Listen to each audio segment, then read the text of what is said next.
وَإِذْ قَالَ عِيسَى ابْنُ مَرْيَمَ يَا بَنِي إِسْرَائِيلَ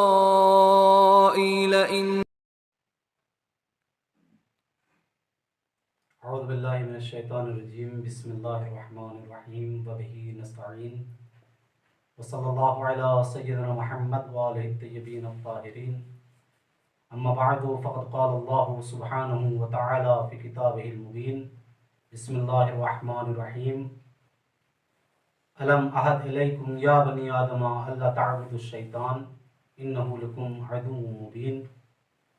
سامعین حضرات، آج کی ہماری گفتگو کا موضوع ہے اہمیت دین انسان کی زندگی میں۔ آج کے اس دور میں جب کہ ہم پیش رفتہ دور میں زندگی گزار رہے ہیں اور اس دور میں انسان کا دعویٰ یہ ہے کہ میں اپنی زندگی کا خود مختار ہوں، کیوں آخر میں اپنی زندگی کی باغ ڈور دوسروں کے اختیار میں دوں جبکہ یہ زندگی میری خود کی زندگی ہے؟ کیوں میں پابندیوں کو سہوں؟ کیوں میں گھیراؤ کے درمیان رہوں جبکہ میں آزاد پیدا کیا گیا ہوں؟ آخر کیا وجہ ہے کہ دین کو میرے اوپر تھوپا جاتا ہے؟ عزیزان گرامی، تھوڑی سی توجہ کی ضرورت ہے۔ آپ سب جانتے ہیں کہ یہ پیش رفتہ دور ہے، ترقی کا دور ہے، ٹیکنالوجی کا دور ہے، تو یہ سوال ذہن انسانی میں آنا بھی چاہیے اور آتا بھی ہے کہ آخر کیا ضرورت ہے کہ انسان دین کی پیروی کرے، دین کی اتباع کرے؟ بالخصوص نوجوانوں کے ذہن میں یہ سوال آتا ہے، تو اس کا جواب علماء نے دیا ہے۔ میں ایک مثال پیش کرتا ہوں اس جواب کے عنوان سے۔ آج اس دور میں جب ہم پیش رفتہ دور میں ہیں، ٹیکنالوجی کے دور میں ہیں، تو ہم لوگ جو الیکٹرونک اشیاء ہیں ان کا استعمال کرتے ہیں۔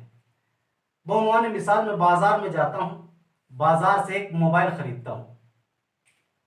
موبائل جب میں خریدتا ہوں تو دکاندار موبائل کے ساتھ ایک باکس مجھے دیتا ہے۔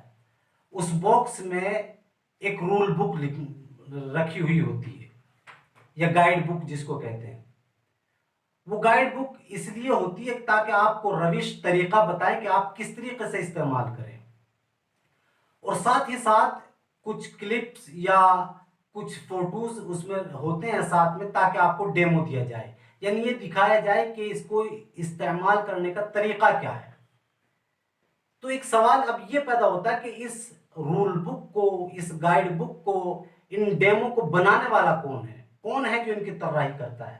تو ظاہر سی بات ہے وہی طراحی کرے گا جس نے اس کو بنایا ہو، اس چیز کو، اس مشین کو بنایا ہو۔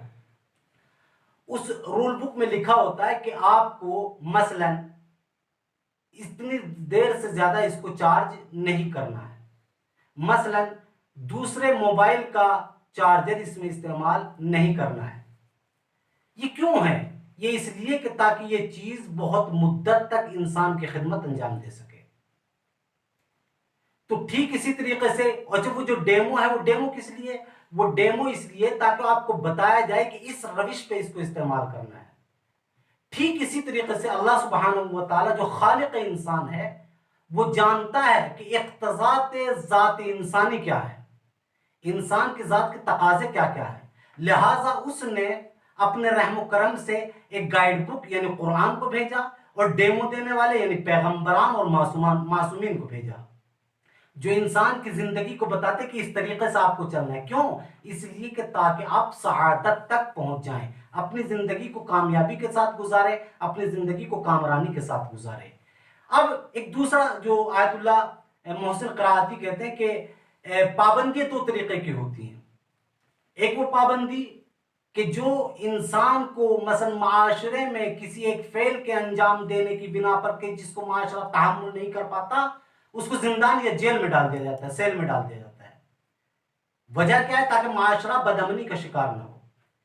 ایک پابندی انسان، جیسے کہ آج دور بھی ہے، مثلا کورونا کا یہ دور ہے، اس دور میں انسان اپنے آپ کو محفوظ کرنے کے لیے ایک احاطے میں اپنے آپ کو بند کر لیتا ہے۔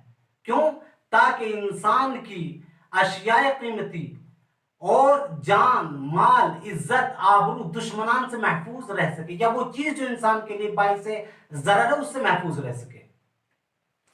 تو فرق یہ ہے کہ زندان میں تالا باہر سے لگایا جاتا ہے، لوگ باہر سے کیا جاتا ہے، اور قلعے میں لوگ اندر سے کیا جاتا ہے۔ تو اسلام انسان کے لیے قلعے کی مانند ہے، نہ کہ زندان کی مانند ہے۔ اسلام میں رہتے ہوئے انسان اپنے نفوس کا محاسبہ کر سکتا ہے، اپنے آپ کو محفوظ رکھ سکتا ہے، دوسروں کو اپنے اعمال کے ذریعے سے، رفتار کے ذریعے سے، گفتار کے ذریعے سے محفوظ کر سکتا ہے۔ والسلام علیکم ورحمۃ اللہ وبرکاتہ۔